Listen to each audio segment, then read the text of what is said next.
요한계시록 21장 1절부터 27절까지 말씀으로 하나님의 자녀가 되라, 하나님의 자녀가 되라, 이런 제목으로 말씀의 은혜를 나누고자 합니다.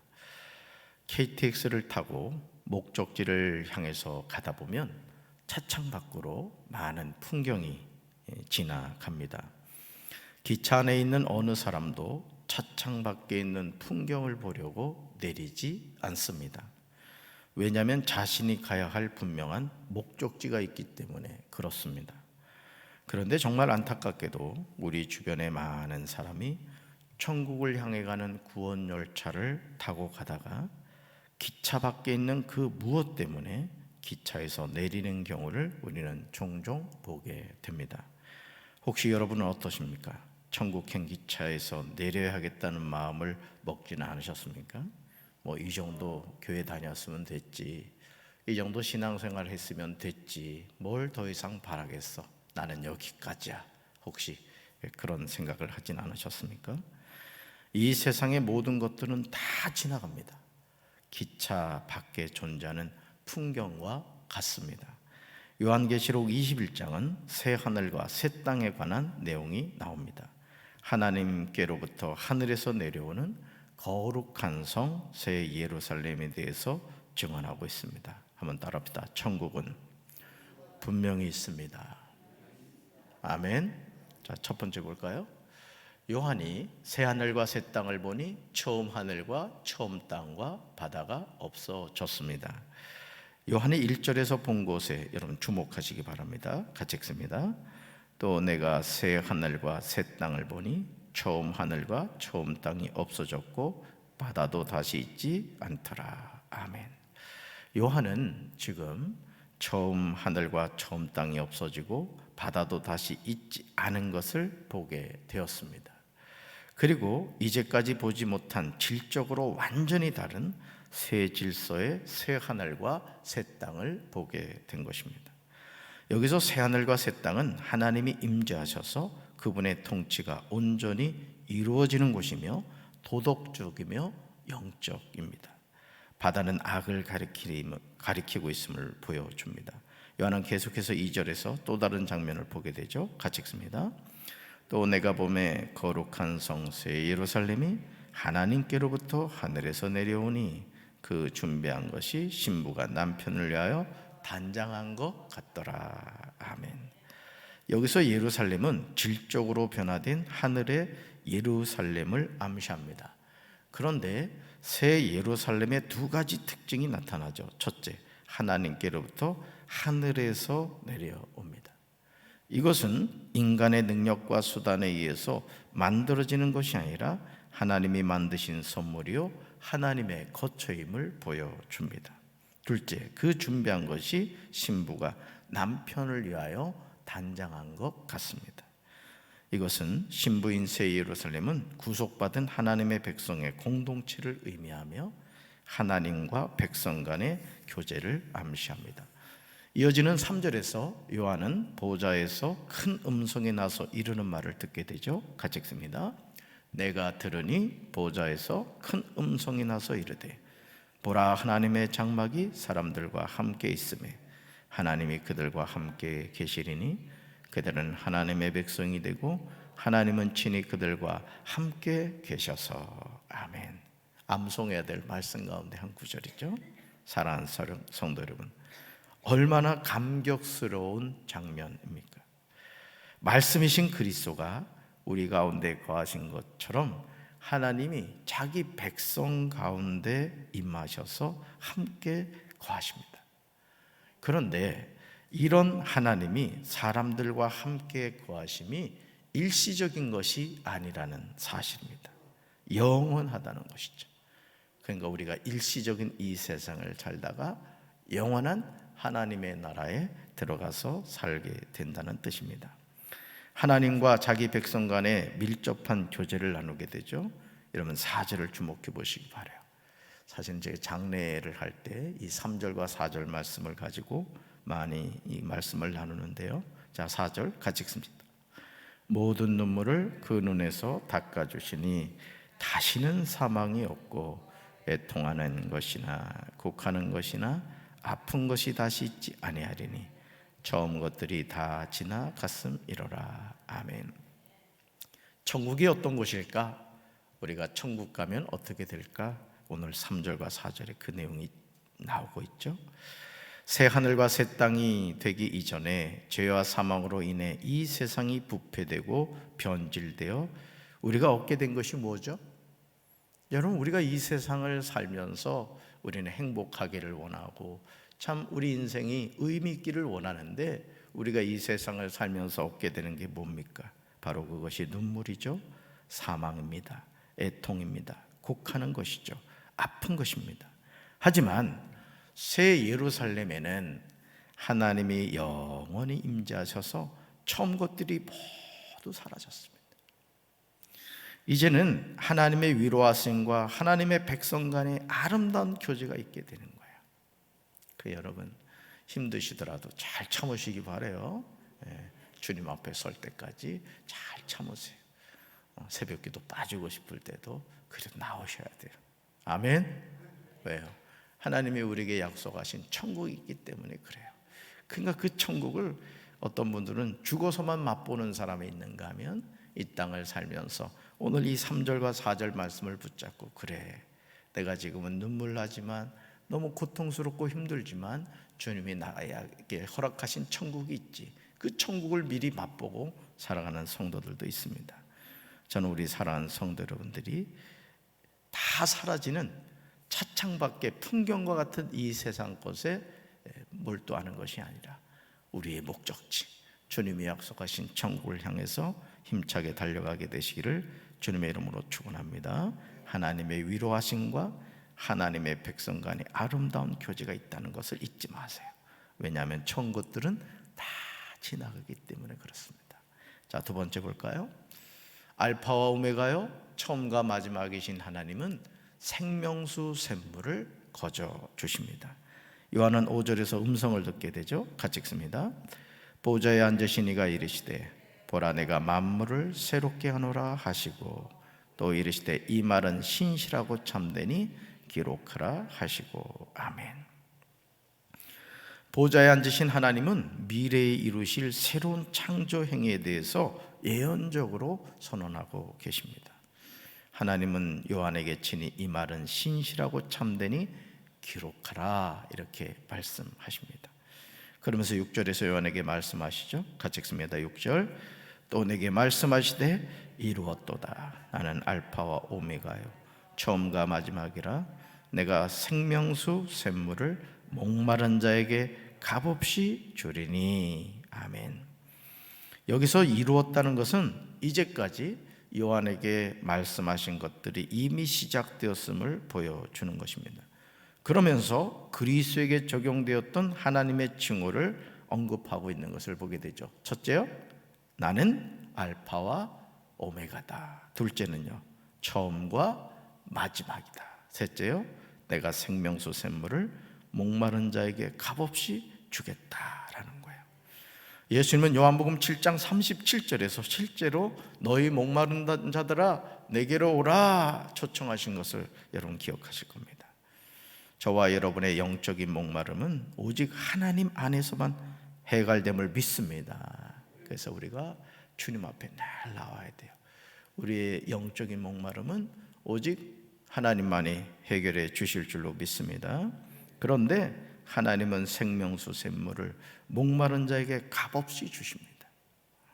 하나님은 자기 백성의 필요와 갈급함을 풍족하게 채워주시는 분이시죠. 생명수, 즉 구원과 영생을 주시는 분이 양의 목자가 되셔서 우리에게 오신 예수 그리스도예요. 그러니 여러분, 우리가 예수님 잘 믿어야 된다고요. 아멘. 그렇다면 누가 이것들을 얻을 수 있을까요? 7절을 보시면 이 의문에 대한 대답이 나오죠. 7절 같이 읽습니다. 이기는 자는 이것들을 상속으로 받으리라. 나는 그의 하나님이 되고 그는 내 아들이 되리라. 아멘. 여기서 이것들은 만물이 새롭게 변하는 것과 새하늘과 새 땅 그리고 생명수를 맛볼 수 있게 되는 것을 의미합니다. 그리고 놀랍게도 이렇게 말씀하시죠. 나는 그의 하나님이 되고 그는 내 아들이 되리라. 예수님 말씀하십니다. 이것은 오직 예수님만이 메시아이시며 하나님의 독생자이심을 암시적으로 강조하고 있습니다. 그런데 8절에서 둘째 사망에 던져지는 사람들이 누구인지 대답하고 있어요. 자, 같이 읽습니다. 그러나 두려워하는 자들과 믿지 아니하는 자들과 흉악한 자들과 살인자들과 음행하는 자들과 점술가들과 우상 숭배자들과 거짓말하는 모든 자들은 불과 유황으로 타는 못에 던져지리니 이것이 둘째 사망이라. 아멘. 여러분, 지옥의 심판을 받는 사람들이 누굽니까? 두려워하는 자들이에요.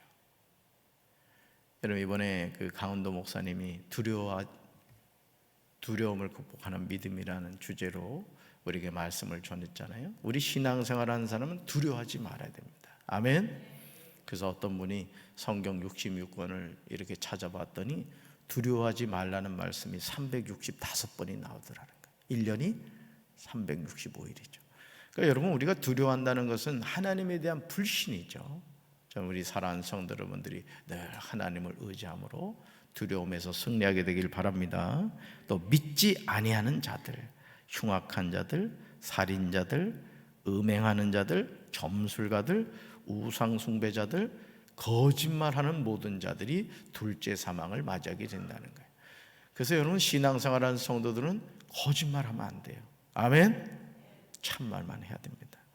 그래서 심판의 장소는 불과 유황으로 타는 못, 지옥이라고 오늘 분명히 말하고 있죠. 자, 세 번째 봅니다. 하나님으로부터 하늘에서 내려오는 거룩한 성 새 예루살렘을 보았습니다. 9절을 보시면 마지막 7장이 담긴 7대접을 들고 있는 7 천사 중 하나가 요한에게 다가와서 이렇게 말하죠. 같이 읽습니다. 이리 오라, 내가 신부 곧 어린 양의 아내를 내게 보이리라. 아멘. 여기서 신부 곧 어린 양의 아내는 어린 양이신 그리스도에게만 충성하여 신실하게 믿음을 지킨 하나님의 백성을 가리킵니다. 여러분, 저와 여러분은 예수님의 신부인 줄로 믿습니다. 그래서 신랑 되신 예수님을 맞이하는 신부가 되는 거예요. 남자든 여자든 우리는 다 어린 양의 신부라는 것이죠. 그런데 10절을 보시면 성령으로 요한을 데리고 크고 높은 산으로 올라가 하나님께로부터 하늘에서 내려오는 거룩한 성 예루살렘을 보입니다. 여기서 거룩한 성 예루살렘은 장차 영광을 받게 될 교회를 보여줍니다. 거룩한 성 예루살렘은 인간의 노력으로 성취되는 것이 절대 아닙니다. 오직 살아계신 하나님에게서 비롯되는 거죠. 그러니까 모든 것이 하나님께로부터 시작돼서 하나님으로부터 맞춰진다라는 거예요. 요한은 11절에서 자신이 본 것을 증언합니다. 같이 읽습니다. 하나님의 영광이 있어 그 성의 빛이 지극히 귀한 보석 같고 벽옥과 수정같이 막더라. 아멘. 하나님의 영광은 하나님의 임재를 나타내는 것입니다. 즉 거룩한 성 예루살렘에 하나님이 임재하신 거예요. 저는 우리 교회도 하나님이 늘 임재하실 줄로 믿습니다. 오늘 거룩한 주일 이 성일에 하나님이 우리 교회에 임재하셔서 우리 젖먹이 어린아이로부터 연세 드신 어른에 이르기까지 그 하나님의 임재 속에 들어가 영과 진리로 하나님께 예배드리는 우리 모든 성도들 되길 주님의 이름으로 축원합니다. 그러면서 요한은 12절부터 21절까지 자신이 보았던 하나님께로부터 하늘에서 내려오는 거룩한 성 새 예루살렘에 대해서 기록하고 있습니다. 거룩한 성 예루살렘은 보석으로 빛나는 것을 보게 되죠. 벽옥과 수정같이 막다는 것은 하나님의 영광을 표현한 것으로 보좌에 현현하신 하나님을 묘사한 것입니다. 크고 높은 성곽이 있다는 것은 하나님이 안전하게 보호하심은 물론 성 밖에 있는 자들과 구분하고 계십니다. 12문에 있는 12천사는 거룩한 성 예루살렘을 통하는 문을 통제하여 출입을 제한하는 것을 나타내는 거예요. 그게 여러분, 천국은 아무나 들어가는 것이 아니에요. 예수 그리스도에 구원받은 하나님의 백성만 들어가게 되는 줄로 믿습니다. 하나님은 자녀들과 영원히 함께 거하시는 거예요. 여러분, 자녀에게 가장 행복이 뭐죠? 부모님이 나와 함께 할 때잖아요. 젖먹이 어린아이가 아무리 잘나고 똑똑해도요, 부모 없으면 고아가 되는 거예요. 여러분, 우리의 부모님은 하나님이신 줄로 믿습니다. 하나님이 나와 함께 하시는 게 얼마나 감사해요. 그 죄 지면 안 된 거예요. 왜요? 죄를 지으면 나와 하나님 사이 죄가 장벽이 되기 때문에 그런 거예요. 아멘. 악은 모양이라도 버려야 돼요. 우리 입술에서 거짓을 버리고 항상 우리가 주님을 찬양하며 살아야 될 줄로 믿습니다.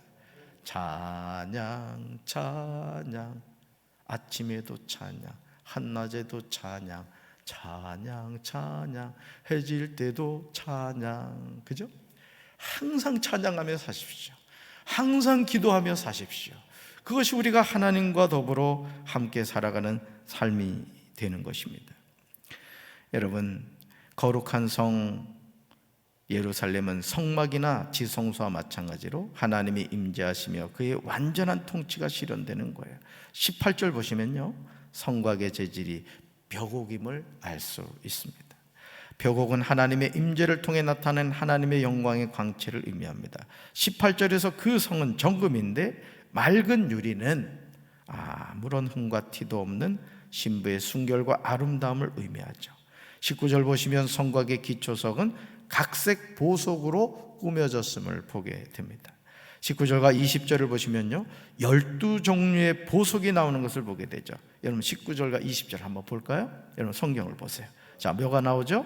벽옥, 그 다음요 남보석, 그 다음 옥수, 또요 녹보석, 홍만호, 홍보석, 황옥, 노곡, 담황옥, 또요 비치옥, 청옥, 자수정 등이 나오죠. 근데 여기에 나오는 보석들은 순서가 다를지라도 옆에다 써놓으세요. 출애굽기 28장 17절로 20절 이렇게 써놓으세요. 출애굽기 20장 17절로 20절에 나오듯이 어떠한 흠도 찾을 수 없는 그 대제사장의 흉배와 같아요. 여러분 대제사장의 흉배 기억하시죠? 예. 그러니까 여러분 성경은 다 연결되어 있는 거예요. 그냥 우연히 나오는 말씀이 없다는 것이죠. 자, 그래서 21절에서 맑은 유리 같은 정금은 18절에 나오듯이 어떠한 흠도 찾을 수 없는 신부의 순결성과 아름다움을 나타냅니다. 거룩한 성 예루살렘은 인간의 상상을 초월한다는 사실을 기억하시길 바라요. 자, 넷째 볼까요? 주 하나님 곧 전능하신 이와 어린 양이 그 성전이 되심을 알아야 합니다. 요한은 22절에 놀라운 사실을 알게 되죠. 같이 읽습니다. 성 안에서 내가 성전을 보지 못하였으니 이는 주 하나님 곧 전능하신 이와 및 어린 양이 그 성전이심이라. 아멘. 이제 거룩한 성 예루살렘에는 더 이상 가시적인 성전이 필요하지 않습니다. 그러니까 여러분 이 세상에 존재하는 모든 것은 뭐와 같으냐? 모델하우스와 같은 거예요. 그러니까 여러분이 항상 그걸 기억하셔야 돼요. 죄 많은 이 세상은 내 집 아니네. 그 찬양처럼 내가 잠시 이곳을 머무는구나. 그러니까 기쁠 때든 슬플 때든 건강할 때든 병들었을 때든 잘 될 때든 막힐 때든 그래 지나가는 거야. 이런 광야는 지나가는 곳입니다. 어디를 들어가야 돼요? 가나안 땅을 들어가야 돼요. 여러분 우리가 이 세상 사는 것도 마찬가지예요. 그러니까 눈물 날 때도 눈물 닦고 울지 않는 소녀 캔디는 되지 말고 눈물 날 때 눈물을 흘리지만 그래 지나가는 거야. 나는 지금 광야의 여정이야. 근데 여러분 광야를 어떻게 지나갔죠? 이스라엘 백성이 낮에는 구름 기둥, 밤에는 불 기둥. 그죠? 이게 뒤바뀌어가지고 얼어 죽고 타 죽으면 안 돼요. 정신 바짝 차려야 돼. 그러니까 항상 그래 지나가는 거야. 나는 천국을 향해 가. 아버지가 나와 함께 하셔. 여러분 우리가 이 믿음을 분명히 갖고 살아가면 엎어져서 피가 난다 할지라도 다시 일어나게 될 줄로 믿습니다. 할렐루야. 전능하신 하나님과 어린 양이신 그리스도가 직접 하나님의 백성들 가운데 임재하셔서 그들과 교제를 나누시기 때문에 그렇다는 거죠. 그러므로 요한은 전능하신 하나님과 어린 양이신 그리스도가 성전이라고 선언하고 있습니다. 여러분 교회가 왜 교회죠? 하나님이 이곳에 임재해 계시기 때문에 그렇습니다. 그러나 더 중요한 것은 우리 몸이 거룩한 하나님의 성전이라는 거예요. 그러니까 누굴 모시고 살아야 돼요? 하나님을 모시고 살아야 돼요. 그 구별된 삶을 살아야 된다고요. 할렐루야. 심지어 23절 보실까요? 23절 보시면요, 더욱 놀라운 내용이 나오죠. 같이 읽습니다. 그 성은 해나 달에 비침이 쓸데없으니 이는 하나님의 영광이 비치고 어린 양이 그 등불이 되심이라. 아멘. 피조물인 해나 달의 비침이 쓸데없는 장소가 새 예루살렘 성이에요. 제가 교회는 환해야 됩니다, 환해야 됩니다 이렇게 말씀을 드리지만, 여러분 이 건물이 환하면 뭐 하겠어요? 우리 심령이 환해야지. 아멘. 하나님이 늘 내 마음속에 임재하셔서 여러분 그 하나님이 계신 영혼은 어둡지를 않은 거예요. 우울하질 않아요. 왜? 하나님이 나에게 기쁨 주시기 때문에. 할렐루야. 민족들이 그 빛 가운데로 다닐 것이요 땅의 왕들이 그들의 영광을 그 투성으로 들여올 것입니다. 요한은 25절에서 증언하죠. 같이 읽습니다. 낮에 성문들을 도무지 닫지 아니하리니 거기에는 밤이 없음이라. 아멘. 밤이 없다는 것은 하나님이 우리와 영원히 임재하고 계심을 의미합니다. 사람들은 민족들의 영광과 명예를 그 도성으로 들여옵니다. 그러나 27절을 보시면 거룩한 성 예루살렘에 들어가지 못하는 자들이 있어요. 이 말씀을 여러분 잘 주목해 보셔야 돼요. 같이 읽습니다. 무엇이든지 속된 것이나 가증한 일 또는 거짓말하는 자는 결코 그리로 들어가지 못하되 오직 어린 양의 생명책에 기록된 자들만 들어가리라. 아멘. 여러분 하나님을 두려워해야 돼요. 아멘. 내 인생을 천국에도 지옥에도 보내실 수 있는 분이 하나님이세요. 그런데 여러분 누가 새 예루살렘에 들어가지 못해요? 천국에 못 들어가요. 27절 다시 보세요. 속된 것, 가증한 일, 거짓말하는 자는 거룩한 성 예루살렘에 들어가지 못해요. 누가 들어가죠? 오직 어린 양의 생명책에 기록된 자들만 들어갑니다. 그래 여러분, 아무리 여러분 예를 들어 그렇잖아요. 대통령 취임식이 있어도 내가 가고 싶다고 합니까? 초대장을 받아야 되는 거예요. 천국도 마찬가지입니다. 천국도 생명책에 기록된 사람, 어린 양의 생명책에 기록된 자들만 들어가는 거예요. 그래서 우리가 항상 내 자신이 믿음 가운데 살고 있는가, 내가 구원의 확신이 있는가, 여러분 자신을 늘 점검하시기를 바랍니다. 뭐 이만하면 됐지, 이만하면 어디 있어요? 여러분 신앙생활은 내 중심으로 하는 것이 아니에요. 하나님 말씀에 순종해서 하나님의 뜻에 순종하며 살아가야 될 줄로 믿습니다. 우리는 예수 그리스도의 십자가 보혈에 의지하여 새 예루살렘에 들어갑니다. 오직 어린 양의 생명책에 기록된 자가 되시기를 주님의 이름으로 축원합니다. 오늘도 거룩한 주일을 맞이해서 여러분 우리가 거룩한 예배자가 됩시다. 주님의 몸된 교회에서 각자의 위치에서 하나님께 예배드리는 이 일에 쓰임받는 우리 사랑하는 성도들 되기를 주님의 이름으로 축원합니다. 가슴에 손 얹겠습니다. 하나님 아버지, 새하늘과 새 땅이 하늘로부터 내려왔습니다. 새 예루살렘 성이 하늘로부터 내려왔습니다.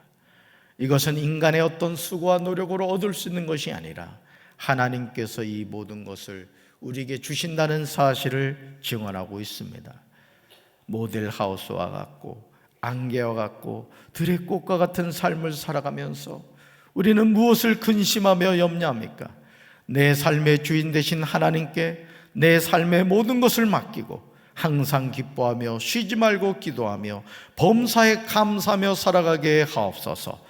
죽어서 들어가는 천국이 아니라 이 땅을 살면서 천국을 맛보게 도와주시고 생명책에 기록된 하나님의 백성으로 믿음 안에서 승리하는 우리 모든 성도들 되게 도와 주시옵소서. 성령의 이끌림 받게 하시고 우리의 입술에서 거짓말이 사라지게 도와주시고 우리가 항상 성령님과 동행하는 삶을 살게 하옵소서. 우리 교회와 우리 성도들을 축복하여 주옵소서. 하늘문을 열어 주시옵소서. 귀신이 쫓겨나게 하시고 병든 자가 치료되게 하시고 저주의 사슬이 끊어지게 하시고 축복의 통로가 회복되게 하옵소서. 예수님의 이름으로 간절히 축복하며 기도합니다. 아멘.